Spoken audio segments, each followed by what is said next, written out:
A gente tem uma balança entre GABA e glutamato. No mundo de hoje, a gente tem muito excesso de glutamato. Glutamato é excitatório, GABA é inibitório. Cafeína pode acabar estimulando excitabilidade, ou seja, estimular glutamato. Euforia, ansiedade, estresse, que é uma das coisas que mais aumenta. Insônias crônicas, aumenta glutamato. A balança existe, todo mundo tem. Glutamato não é ruim. Tudo no nosso corpo não tem uma coisa que é ruim. Ela existe. O porquê ela existe, para quê, quanto tem que ser liberada, é a questão, é o X da questão. O equilíbrio o equilíbrio daqui do glutamato, que é a dificuldade. Ele precisa existir, por exemplo, para a gente aprender. Pensa que às vezes você está animado para aprender alguma coisa e você aprende aquilo com maior facilidade. Verdade. Porque você tá excitação, excitabilidade. O exercício, tudo, tipo, esses aprendizados que você vai tendo na vida são por causa essa liberação de glutamato nos ajuda. Contudo, o excesso, uma ansiedade crônica, estresse crônico, um não equilíbrio do sono, uma insônia, começa a excitabilizar muitos neurônios. Tem um problema aqui que, bom, não vou falar o nome, né, mas o vírus do momento, ele pode causar isso também. É uma das coisas que mais, na verdade, piora. Esse excesso de glutamato começa a entrar muito cálcio nos nossos neurônios. Esse cálcio acaba sendo neurotóxico. Começa a criar excitotoxicidade, excitando muito e dando toxicidade para aquele neurônio. Porque a balança de GABA está desbalanceada. E onde que o GABA, por exemplo, pode ajudar? Num organismo mais saudável. Aí sim, ele se liga no receptor certo, o neurotransmissor. O GABA traz a inibição do glutamato. Mais ou menos assim. Ele equilibra essa balança. Então o GABA, ele vai fazer com que você, por exemplo, você tem que dormir, quem que você tem que começar a chamar à noite? O GABA e menos glutamato. Então a gente tem o quê? A taurina, a L-teanina, a gente tem o magnésio glicinato. Todas essas substâncias são para tentar aumentar o GABA. Sabe o que mais aumenta, Lutz? Chás, o chá da vovó, camomila, a passiflora, que vem do que é um erro, né, que as pessoas acham que é do maracujá relaxa, mas na verdade é da raiz e da folha do maracujá, que é a passiflora. Tem a valeriana, tem o mulungo, valeriana, mulungo, erva cidreira, que é a melissa. Cara, eu sempre achei que era placebo, por exemplo, chá de camomila e tal. Até começar a tomar, me baqueou um dia, cara. Ah, você já tomou? Eu tomo todo dia, tô tomando todo dia. Agora. E eu tomo, tal, coloco própolis lá e tomo. E teve um dia, cara, que eu senti forte, assim, o chá de camomila, cara. Eu não sei, porque eu nunca sai igual, né? Eu não sei... A proporção. A proporção, a infusão certinha e tal, não sei o quê. Mas teve um dia, cara, que eu não conseguia falar direito, assim. Eu ia gravar um negócio à noite. Eu falei até bem lento, assim. Foi muito engraçado. Parecia que você tava anestesiado. Aham. É essa sensação mesmo. E é justamente isso que, por exemplo, as pessoas que tomam um ansiolítico, é isso que acontece. O ansiolítico, o mais comum deles, Rivotril, né, vamos falar o nome ali, benzodiazepínicos, ansiolíticos, o Rivotril, que é um dos mais comuns, eles aumentam o receptor de GABA, fazendo com que a pessoa começa a dar essa relaxada. Só que o que acontece? O GABA, assim como o glutamato, ele tem que ter seu equilíbrio.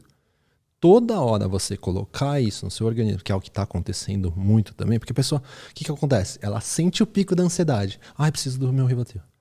Eu não consigo dormir. Eu preciso do Rivotril. Não consigo. Entende? Ela fica... É aí que a gente fala, você não está curando, assim, não é que na verdade eu falo de cura. Você não está ajudando o seu organismo. Você está tentando baquear a besteira que você faz. Verdade. Porque você talvez tenha ansiedade, porque você leva muita preocupação para casa, porque você terminou o trabalho, você deveria ter se exercitado, ou deveria se exercitar depois, deveria fazer uma higiene do sono, mas você não faz. Não faz uma terapia, não vai atrás de ver o porquê que você se sente ansioso. O que ele quer? Botar 10, 20, 30 gotas e apagar. Porque, sim, não dormir é ruim. É ruim não dormir. Só que também é ruim a pessoa ficar dependente daquela substância porque ela não consegue dormir.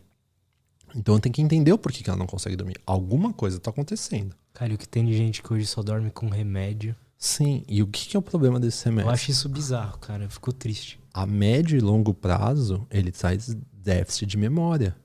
A médio e longo prazo pode matar neurônios. E aí, eu não queria chegar nesse ponto já, mas o que a gente tem aí de um problema muito grande da sociedade que só vai crescer? Doenças neurodegenerativas. Alzheimer e tal. Exato. Estima-se que em 2030, provavelmente, a gente já vai ter o dobro da quantidade de pessoas com Alzheimer no mundo. Caralho. Então, assim, hoje em dia, se não me engano, são 56 milhões. Daqui sei lá, 2030, que não tá logo aí, né? Aí a gente vai ter quase o dobro.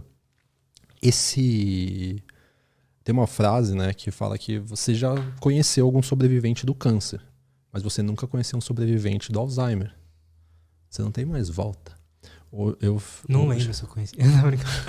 Hoje, esses dias me perguntaram, né? O problema do Alzheimer é que depois que ele já tá dando sinais, você não tem mais volta. Porque a pessoa já tá tendo morte dos neurônios. E essa parte não volta mais, né? Não tem como, você tem que tentar inibir que a doença se progrida. Tentar bloquear ele de alguma maneira. E aí, querendo ou não, a maioria dos estudos de nootrópicos são por causa desse público, por causa do Alzheimer. A maioria das substâncias nootrópicas são para proteger neurônios. A maioria dos nootrópicos, digamos, mais seguros, assim, são para proteger os neurônios. São neuroprotetoras. Então a gente precisa entender essa balança e começar a pensar diferente. Por exemplo, o que não se sabe ainda exatamente nem a causa do Alzheimer, nem o porquê que acontece, por exemplo, a formação de placas beta-amiloides fora dos neurônios e dentro, chamado de proteína Tau, T-A-U. Esses neurônios acabam acaba perdendo a função como se ficasse atrofiado.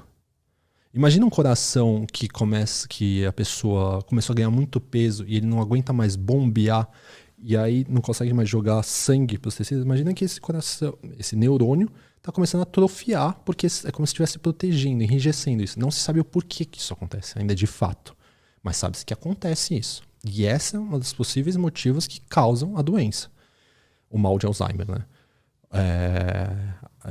E esse mal de Alzheimer, o que a gente tenta fazer é com que antes a gente tem que fazer alguma coisa.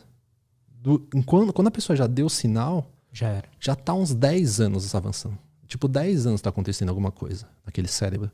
Até acontecer. Por isso que eu falei, a gente aguenta muita pancada. Mas quando a conta chega, às vezes não dá mais tempo. Então a gente precisa vir antes. E como a gente vem antes? Sono, exercício. Exercício pode proteger nossos neurônios. Alimentação de qualidade. Essas bactérias boas. Por exemplo, o que ajuda muito nossos neurônios? Ácidos graxos de cadeia curta. Sabe quem produz aqueles ácidos graxos de cadeia curta que eu te falei? A microbiota. E elas ajudam a produzir energia para o nosso cérebro. O que é um problema, por exemplo? Estima-se não, na verdade é fato isso. Pessoas diabéticas têm o dobro de chances a terem Alzheimer, a ter alguma demência. Porque Alzheimer hoje é dito como a diabetes tipo 3. Não sei se você já ouviu esse termo. Já ouvi. É como se você criasse resistência à ação da insulina no cérebro. Só que não é que ela é uma diabetes, mas ela age muito parecida. Por causa que é como se seu cérebro não tivesse mais, seus neurônios não tivessem conseguindo mais captar bem a glicose. A sua mitocôndria lá já não consegue mais trabalhar tão bem com glicose. Imagina durante uma vida com a pessoa o quê? Comendo besteira o tempo todo. Doce, doce, doce, sem se exercitar. Aquela glicose nunca é utilizada, só é utilizada aqui. Mas eu preciso de um doce, mas eu preciso de um doce, mas eu preciso de não sei o que lá. E assim, eu não estou criticando, estou dizendo o que existe. Né? Cada um vive como quiser. A gente está falando de buscar uma performance ou uma saúde, se está muito degradada. Então, esse tempo todo, jogando glicose, ainda mais rápida, desses tipos de alimentos, vai fazendo com que a sua mitocôndria, lá dentro do seu neurônio, se acostume a só receber glicose. Só que ela começa a desaprender a trabalhar com outro substrato, que é a gordura. E outra coisa, né? Isso eu estou dizendo só lá diretamente. Na questão intestinal, a gente tem que ter o consumo de fibras, por exemplo, na alimentação, lembra? Saladas, verduras, legumes, porque é isso que vai fazer com que produza pelas bactérias ácidos graxos de cadeia curta. Esses ácidos graxos de cadeia curta vão para o nosso cérebro e lá, principalmente butirato, eles vão ajudar a trazer energia rapidamente para dentro dessa mitocôndria e você funcionar. Sabe o segredo que você consegue fazer isso fácil? Jejum intermitente. Na verdade, é um jejum intermitente. O jejum, período de jejum. Porque pensa que seus níveis de glicose estão estáveis. Você só tem o que está dentro do seu corpo. Então, suas bactérias vão ter que fazer alguma coisa. Seus órgãos, suas células vão ter que fazer alguma coisa. E você tem que continuar funcionando. Todo mundo acorda. Você está em jejum ali que você acordou. Não tô eu quero que as pessoas entendam que eu não estou mandando ninguém fazer jejum, mas estou dizendo o que acontece. Então, qual que é o segredo? Né? Vamos chegar então nesse todo. A gente precisa aprender a ganhar flexibilidade metabólica. Assim como um motor que é flex, que trabalha com gasolina e álcool, a gente precisa ganhar flexibilidade a trabalhar com glicose e gordura. Esse é um dos possíveis segredos de se proteger nossos neurônios para não se ter o mal de Alzheimer. Esse é uma das coisas que mais pode nos ajudar a ser tipo uma vacina, a não ter lá na frente.